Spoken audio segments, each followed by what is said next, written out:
السلام عليكم، أهلا بكم في حلقة جديدة من بودكاست مصر إيجابي. النهاردة هنتكلم عن مبادرة صحة المرأة المصرية، وتعالوا معانا. مبادرة صحة المرأة المصرية بتسعى إنها تكتشف سرطان الثدي في مراحله المبكرة من مختلف الحالات بكل محافظات الجمهورية، وكمان العلاج والتوعية بأسباب المرض وإزاي الستات يقدروا يعملوا فحص ذاتي لنفسهم، وكل ده مجانا. تعتبر التكلفة الإجمالية للمبادرة حوالي 278 مليون جنيه. ده غير إنهم بيوفروا معلومات ودعم علشان يساعدوا السيدات ياخدوا قرارات صحية سليمة.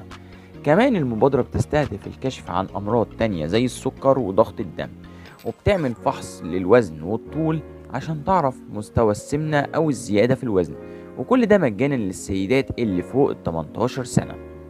في الفترة الأخيرة تم توفير أحدث بروتوكولات العلاج العالمية لعلاج